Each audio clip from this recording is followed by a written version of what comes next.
Reddit. What is the saddest thing you have ever witnessed in your place of work?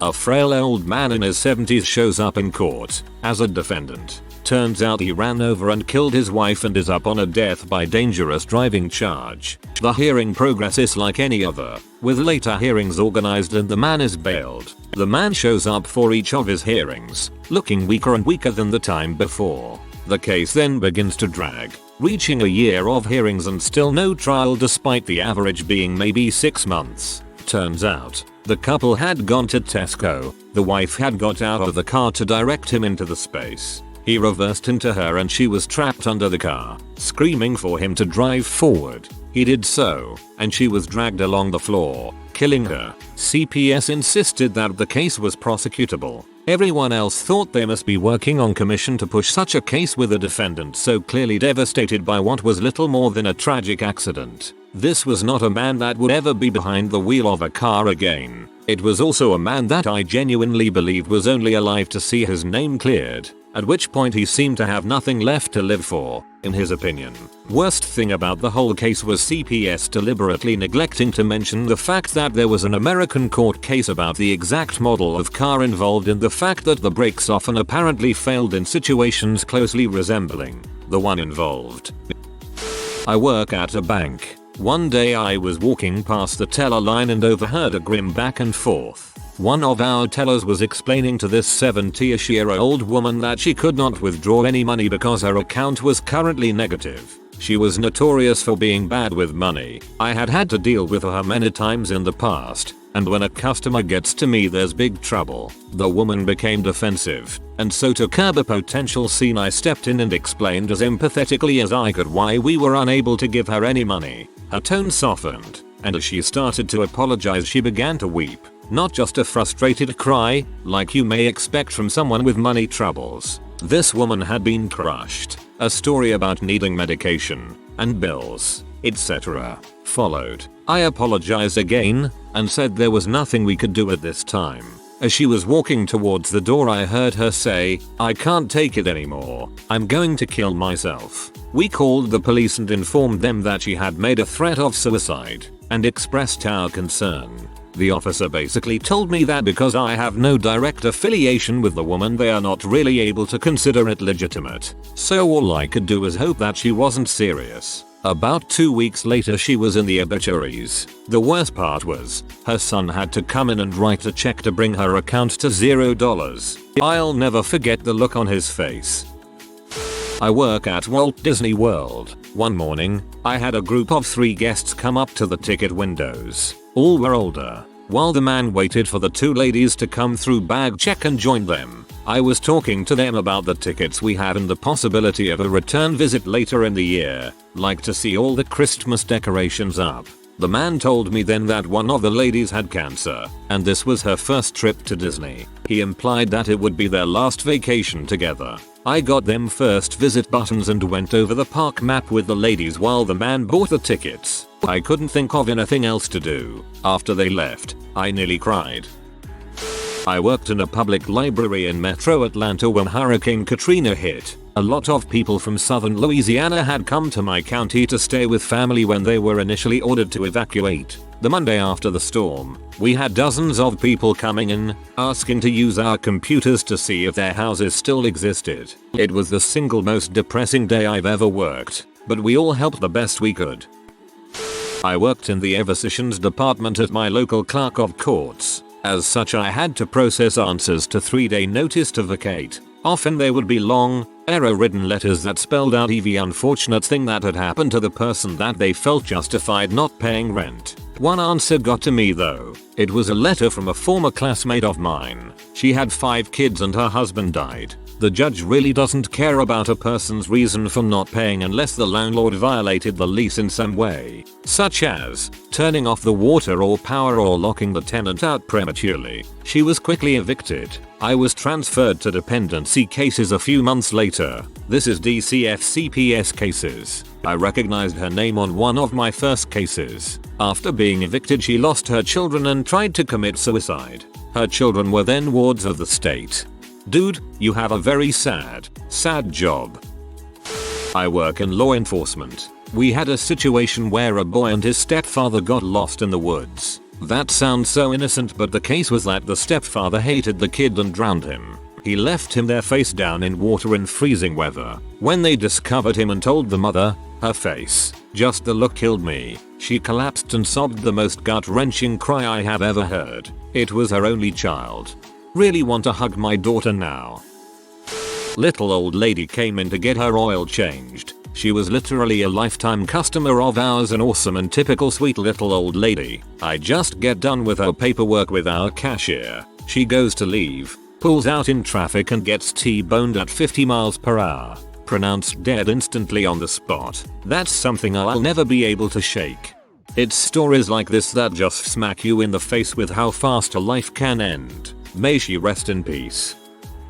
Backstory. I work with people with disabilities and one of my clients in a group home has brain damage from alcohol abuse. He is in his late 50s. His wife left him when he was placed into mental health care some 20 odd years ago. He abused his family verbally and physically before he got brain damage. Apparently brain damage was the best thing that could have happened to him, as it turned him from being an abusive husband and parent, drunk and indecent person into a simpler, slower, but very nice man.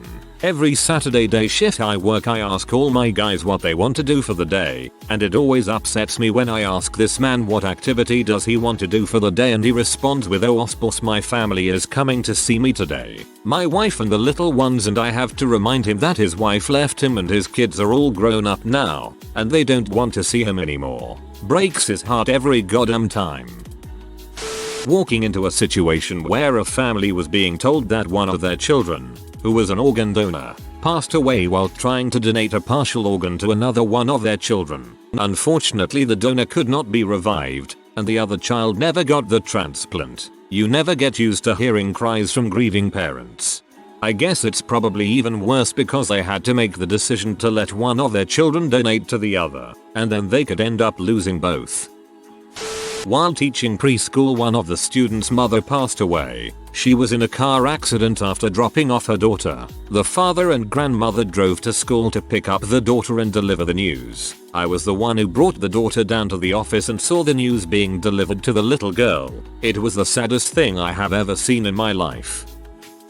I work at a retirement home. Every time a resident with severe dementia comes up to me in absolute terror because they can't find their deceased spouse, parent, sibling, it breaks my heart every single time. I worked at a grocery store. The saddest by far was when a woman with several kids in tow, who looked dirty and malnourished as did the woman, had her card declined buying diapers, formula, vegetables etc. and started to cry while the other shoppers in line tried their hardest to pretend they didn't see what was going on. I am sure this happens a lot. When I worked at Tim Hortons, Canadian coffee chain. For those not in the know, we hired an older woman who was probably about 50. Most people who worked there were either teenagers or lifers, people who had worked there forever and likely would for a while, so she already kind of stood out. Regardless, it was a friendly environment, so I started chatting with her on breaks and she turned out to be a very sweet lady. Sweet, but utterly terrible at the job. She was clumsy pouring drinks, slow learning the POS system, and too insecure to learn how to do drive-through, where most of the business came through in the morning. One day after a few weeks of this, we were on break together and she just lost it in front of me, sobbing about how she was ashamed that she was 50 and had to take this job, how she knew she wasn't good at things that the employees 1/3 of her age did without any problem. This isn't how her life was supposed to go. She wanted to be a teacher. I comforted her as well as I could. But, I was 20 years old and in university. I couldn't even fathom what it must have been like for her. She ended up leaving early that day and was fired shortly after. I still think about her sometimes. I wonder if she's okay. I work at Staples, and one day a man walked in asking about wireless routers. I started talking to him about strength and what would be best for him, until he started talking about his home situation. He told me that he was working at a trucking company for 55 years and finally retired just to spend time with his wife. Once he retired, his wife started losing her mind, until she was a vegetable. He said that it was because his oldest daughter passed away recently, and it affected her immensely. He had another daughter who helped him with the computer and whatnot, but he said that she never had to do much because all he ever wanted to do was just sit at the computer and play solitaire. TLDR. Man walks into Staples looking for a router, finds someone to talk to instead. In my experience working in electronics retail, this gentleman was not looking for a router. You gave him what he was looking for. A coworker of mine was killed on the job a couple months before his retirement. It wasn't anyone's fault. He just slipped and hit his head and died later that night. He probably would have lived if he went to the hospital to get it checked out, but nobody really thought anything of it. He didn't lose consciousness or anything, just a nasty bump on the back of his head. But the sad part that I witnessed was how the company handled it afterwards. They brought in the suits and interviewed all his friends one-on-one and asked them things like, did you ever see Bob drinking? Was he on drugs? Did you ever see him taking pills? One thing after another. Most of his friends left those interviews crying. They looked for any possible reason to avoid paying out what they owed to his family. It was months before his wife saw a penny, but at least his worked out in the end. I lost the last ounce of respect that I had for that company that day. Almost any company will do the same thing. Though they are comprised of human beings, the behavior dictated by fiduciary responsibility of board members and the ever-present desire of human beings to pass the buck causes corporations to behave in an essentially soulless way. This is why they should not be treated as people. People are not soulless. In Baghdad, I was the leader of my unit's clear team. When people were killed, we did DNA swabs and other stuff before mortuary affairs did their thing. Our first time going to do the job, I watched the young soldiers laughing and joking as we walked to the refrigerated container with the remains. I was on my second tour and knew this was their last moments of innocence, as none had been to war before and likely had never seen a body. The sun was setting. Iraq has the most beautiful sunsets, and it was the most eerie feeling. And I felt responsible. After we did our job, terrible case, I gathered the silent team around some benches and passed around my pack of cigarettes and told them I'll always be available to talk if they needed it. 2 soldiers even went to see the body off when the helicopter came. Thanks for letting me share. When I was 19, I was working at a specialty toy store. We were open on Sundays. This woman called, in tears, and asked to talk to the manager. The manager wasn't there, but I could try and help her. Turns out her pregnant daughter just delivered her baby early and it passed away, and they needed a white dress small enough for the baby, but no communion stores or anything that were open had what she needed. We had a doll dress that would fit. I explained this to her. Then I called my manager. When the woman came in, I recognized her and remembered helping her and her daughter pick out baby toys recently. My manager gave them the dress no charge. The woman cried. My boss cried. I cried. I'm tearing up just thinking about this. Reminds me of, for sale, baby shoes, never worn.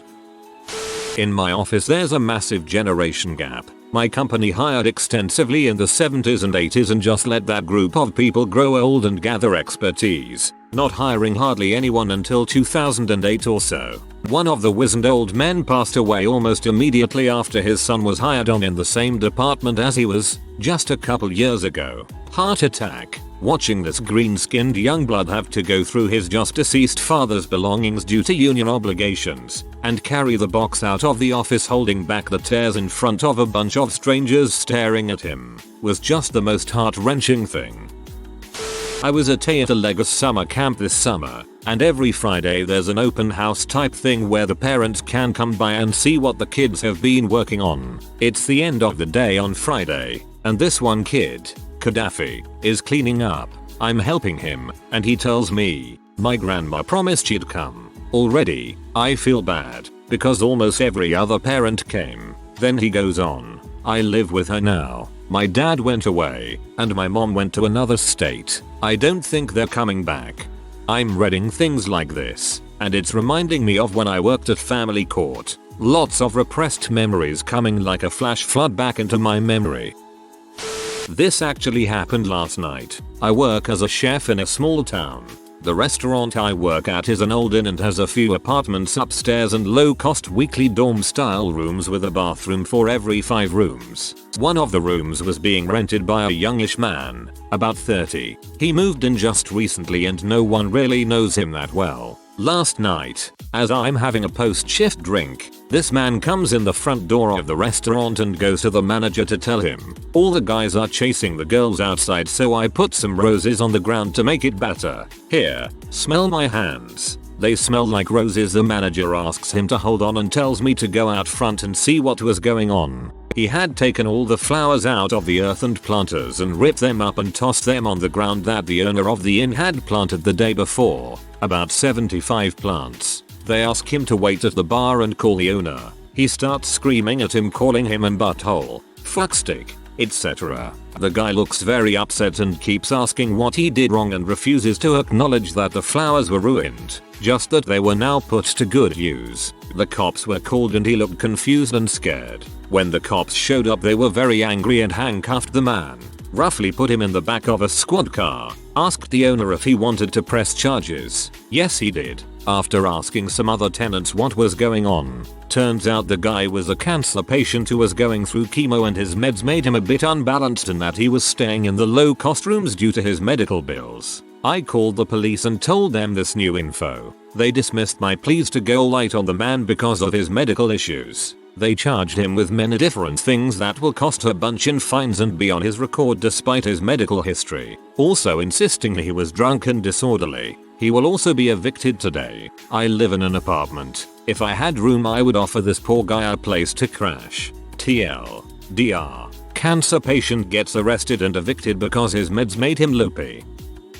I worked at a grocery store that was rather low budget. This one day this woman came in, sickly looking with stringy unkempt hair, clothes that had been slept in and missing a few teeth. Behind her were 2 kids probably around 5 or 6. Dirty and filthy with 2 small clothes and well-worn shoes. She fills up a cart with stuff I wouldn't give a homeless person. Stuff like generic brand tin cans labeled meat product, to get the picture. She comes through my line and pays using every form of welfare known to the state of Missouri. As she's sliding through yet another ad card, I notice one of her little waifs slide a 59-cent candy bar into his pocket. I wasn't going to say anything because both the kids looked starving and pathetic, but she must have noticed it because she slapped the kid hard, yanked the candy bar from his pocket, and yelled, "You ain't hungry. Granny bought you both something at the gas station." Finally, I finish ringing her up and I'm feeling really sorry for her and her kids when she opens her purse, pulls out 2 crisp 20s and says, "Oh, and I'll have a carton of Marlboro Reds." Hearing a co-worker break down after being told to stay late and work the weekend. Again, for the 3rd time in a row, she just spilled her guts how her friends are getting pee off for last-minute requests to pick up her daughter from daycare. How she barely gets to see her child anymore because of work. A day or 2 later, her daughter even called her cell phone and cried to her, begging her not to leave on the upcoming business trip because she missed her. I worked at an inpatient facility for developmentally disabled children with severe behavioral problems when I was in college. One day, I got stuck with this kid Jason, a pain in the butt 17-year-old loudmouth. The whole time, I'm grumbling that I'm stuck with this hole on a beautiful Sunday morning in June, while my fellow staff members had easier kids to deal with. Cut to Jason banging on the windows because he wanted to play basketball during vocational time, and I'm rolling my eyes trying to ignore this little crap and get him to return to his task. Suddenly he says, "I wish my father would visit Emmy on Father's Day," while observing 2 parents visiting their child in the courtyard. I freaking lost it. I could barely tell my co-workers I needed to step outside for a moment before I started bawling. Here I am, this spoiled, indignant part-time employee working job that meant nothing to me in college, blessed with a full head on my shoulders, a loving family, great friends, a bright future, and I'm bitching about a developmentally disabled child making my shift difficult. Needless to say, I felt like an butthole. I then pulled myself together and did my freaking job with 10x the amount of respect and sympathy for this child's situation. It was a lesson I'll never forget.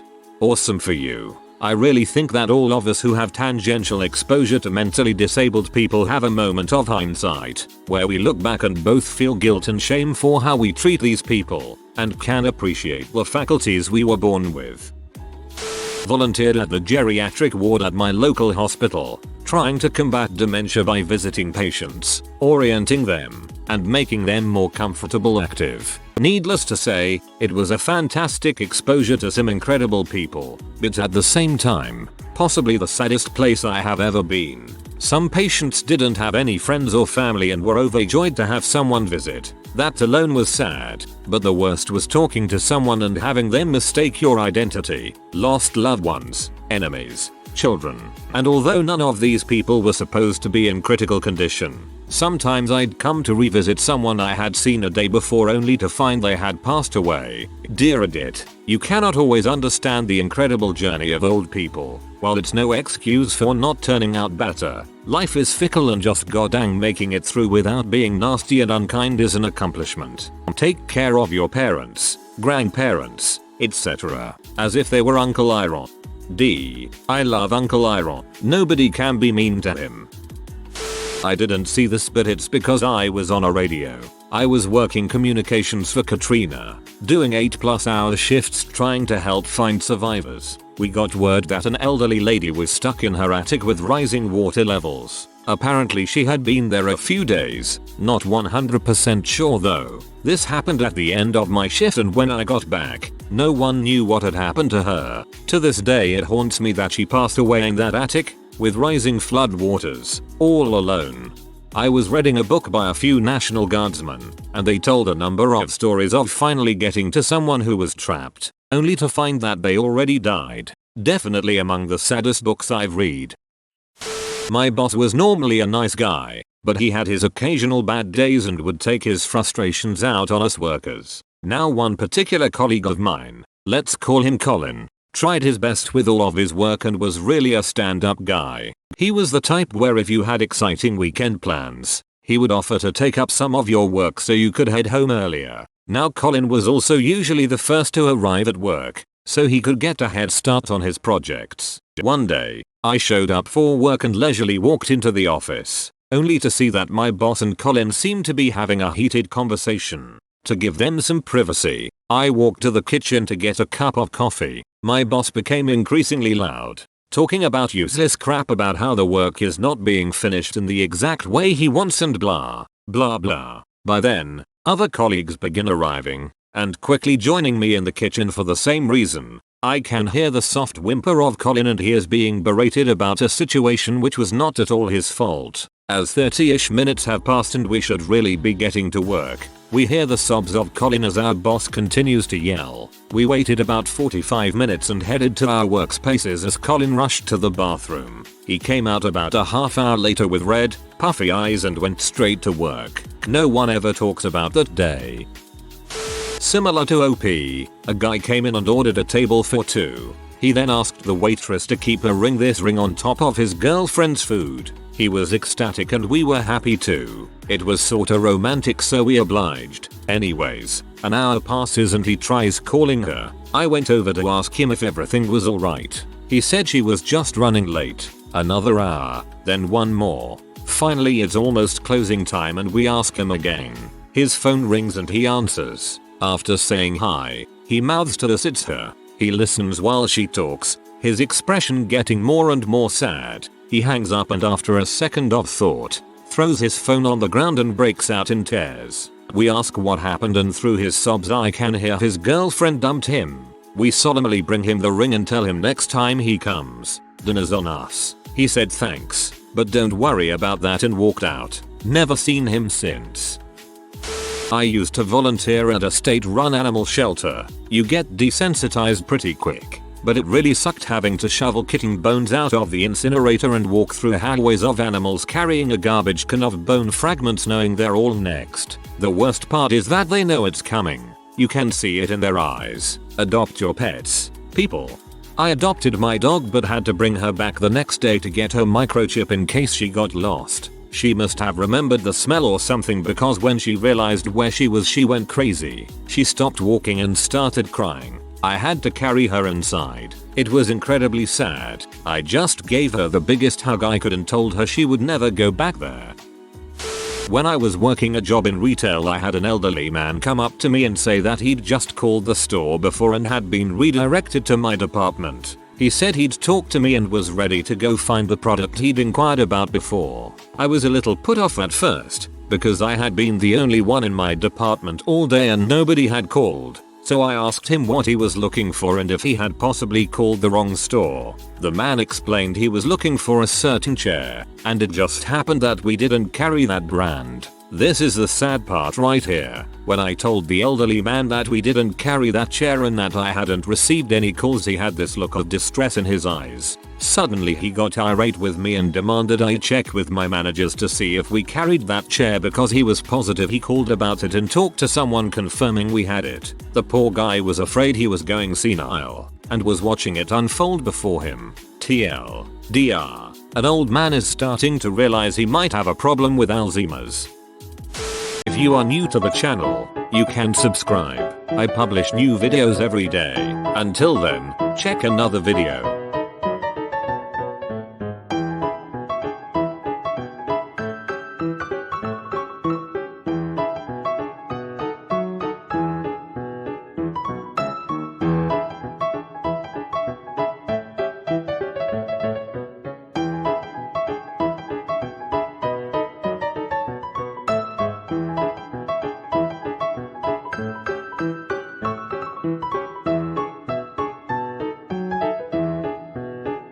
Bye for now.